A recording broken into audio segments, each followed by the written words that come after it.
Hey there guys, Next-Gen Striker here, back again for another video, and today we're going to be talking about the live-action Teen Titans adaptation series that is going to be premiering on the DC Universe, which is the streaming service that DC is going to be launching.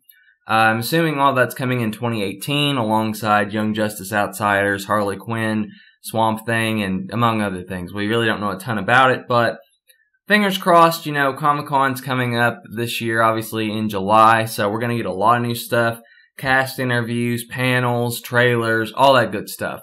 And when looking back at the videos I've made previously on this Titans live-action series, I honestly didn't think they'd be as popular as they ended up being, which is wild to me, especially the CGI one. That one's at roughly 100,000 right now, which, again, I didn't expect it to be nearly that popular, but you guys clearly like to hear me talk about Titans. That or I'm just super lucky either way. Thank you guys. But today I decided to make this video because a lot of people have been debating this series. A lot of people have pretty much, you know, abandoned ship. They're like, I don't want to watch this series. And then there are some people, I'd say they're in the minority, definitely in the minority. But there are a handful of people that are defending this series to the death and saying, no. This series is going to be excellent and you guys are just haters. So, I just thought, you know, since we don't really have any other news about the series or anything like that, that I'll just play the devil's advocate today and I'll make a video about how this series can be absolutely excellent. Now, this doesn't mean that my opinion has changed on the series at all. Just so you guys know, but I figured, you know, this is how DC can still succeed despite the circumstances. So no, I'm not going to be recasting the members or changing the circumstances or anything like that. We're going with what we have, okay? So I made a list. I'm just going to be going down it. So first things first, we need to have some great costumes and character designs. Now, Robin, Hawk and Dove, all those are great. Beast Boy, Raven, Starfire, they look like, well, not so great representations of the character, to say the least. So, when they get their, I guess, quote-unquote, legit costumes, assuming that those are just street clothes or whatever, fingers crossed that they're just like, I don't even know how you can, what they would be. Like, some people are saying they're disguises. I don't know. I mean, is that how they dress? I'm not really sure, but when their actual costumes come out, they need to be excellent. They need to be on the same level of quality that the Robin and Hawk and Dove costumes are. And I just hope that those costumes that they have, that they showed us in the set photos, man, I hope those aren't used very often, especially the Starfire one, because it's not so great. But anyway, so we need great costume and character design, okay? Next thing we need a really, really good trailer, because public opinion, pretty negative about this series. So this trailer, it's got to blow people away, more or less. Again, probably going to be at Comic-Con when we get this trailer. They could release it beforehand, but I doubt it. So, anticipate that, and hopefully it's a good trailer. Because if it's not, then people are definitely not going to be on board. Because, you know, the people are defending it saying, wait till we see clips of it. Wait till we see an actual episode. So, you know, we'll just wait for that. Next thing, and this is honestly probably one of the biggest things, is that we need accurate character representation. So this means that the characters need to act how they're supposed to act, and they need to look how they're supposed to look. They need to be the characters from the comics, more or less. So this means, yes, they need to make Beast Boy green, and they need to make Starfire orange. It's as simple as that. Okay? They need to make the characters as accurate as they possibly can be. Looks is one thing, personality is another thing. They gotta act like their comic book counterparts, okay? They can't be cardboard cutouts. They can't be completely off the walls, wild, some weird variation of the character. They gotta be comic book accurate. Now, Titans has more leeway than most series do, and here's why. Because a lot of people that like Teen Titans like it because of the cartoon that came out on Cartoon Network in the early 2000s. That's where a lot of people really grew to love Titans. Now we're talking mainstream. Of course, comic book people learned about them from Comics First or whatever. But a lot of people do love it because of the Teen Titans series, right? And the Teen Titans series did take some liberties, especially with Robin. So in this regard, they really have two sources they can pull from. They can either pull from the TV series, which people will be thrilled if they do that, or they can pull from the classic comics. Either way, I think as long as they do one of those, then they're set. Because the characters are great, the stories are great, like, all they have to do is accurately represent the characters, okay? But they gotta do both. You can't have these horrible designs for Beast Boy and Starfire and Raven make it into the final series because people aren't gonna be happy. They want, when people go to these things, like they go to the movies, they watch these TV shows, they just want to see their favorite characters accurately represented.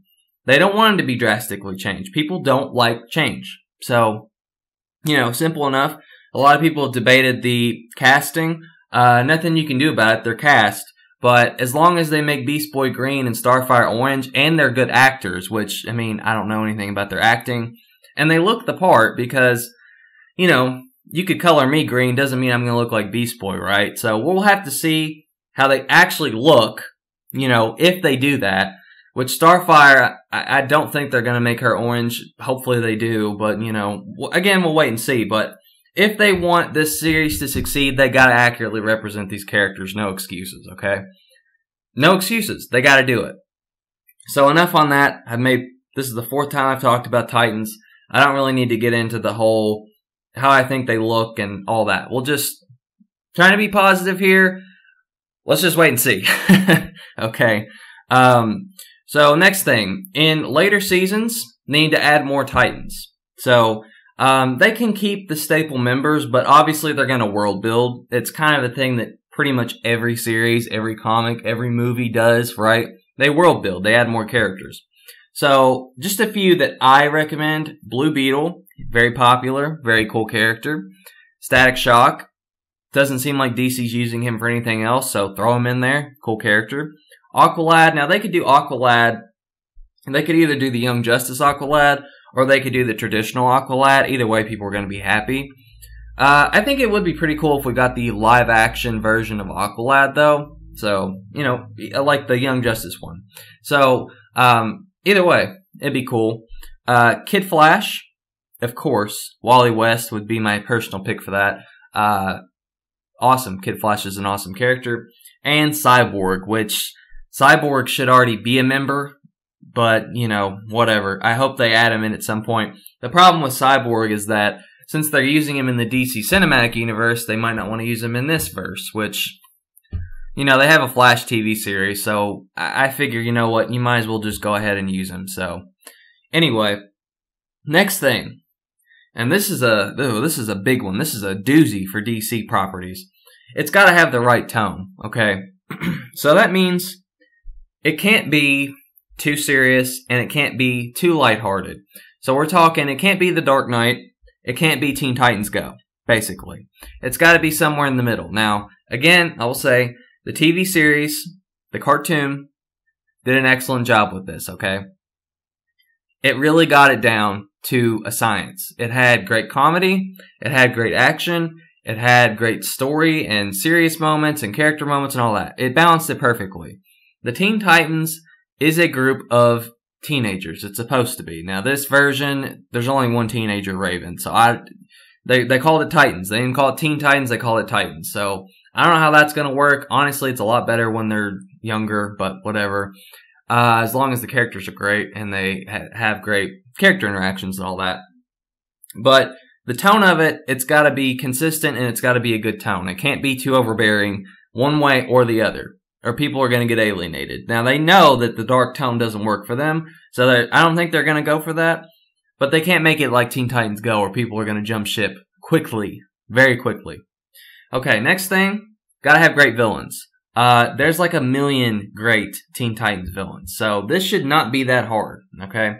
We got Brother Blood, Blackfire, Gizmo, Jinx, Trigon, Mad Mod, Deathstroke, Rose Wilson. Heck, they could use Cheshire if they wanted. Brain, Clock King. Who else? Cinderblock. I mean, there's a ton. There's a ton of characters, obviously.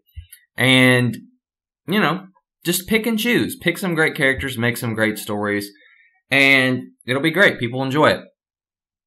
Obviously, now this is kind of a given. It has to have great story. It has to have great action, right? It's got to be a good blend of everything, obviously. And now this is another big one. This is my final point. It's got to have great team dynamics. So the team has to be a cohesive team. It can't just be a bunch of people hanging out and then, going to work, right? They got to have some sort of cohesiveness. They all got to be buddy-buddy. They got to crack jokes with each other. They got to pick on each other, friends. They got to be friends, basically. They got to have that great dynamic, and they all got to be, fleshed out. And that's something that's great with these sort of team superhero kind of things, like Justice League, Teen Titans, X-Men, Avengers, that kind of stuff. They work best when all the team members and team characters are just cohesive. They're a unit. They function well together. So, with all that in mind, obviously I'm 1 foot in, 1 foot out at this point on this series. I'm honestly not really looking forward to it, but I figured, this is how the series is going to succeed if it succeeds. Obviously, the set photos have really did a number on a lot of people's expectations, but it's not impossible for DC to come back. The most important thing, though, I gotta say, they gotta make these character representations accurate, or people are gonna not be on board with this series. So I hope that DC listens to this. Beast Boy apparently is gonna be green. Starfire, I don't know if she's gonna be orange or not. She needs to be, and they gotta make the characters excellent. And team dynamics, all the stuff I mentioned. It's gotta work, or else the series is gonna fail. So anyway. That's all I had for this video. Comment below, let me know your thoughts. Thumbs up if you like, subscribe if you like. Make sure to check out my social media and follow me on there. That's all I had for now. Catch you guys later.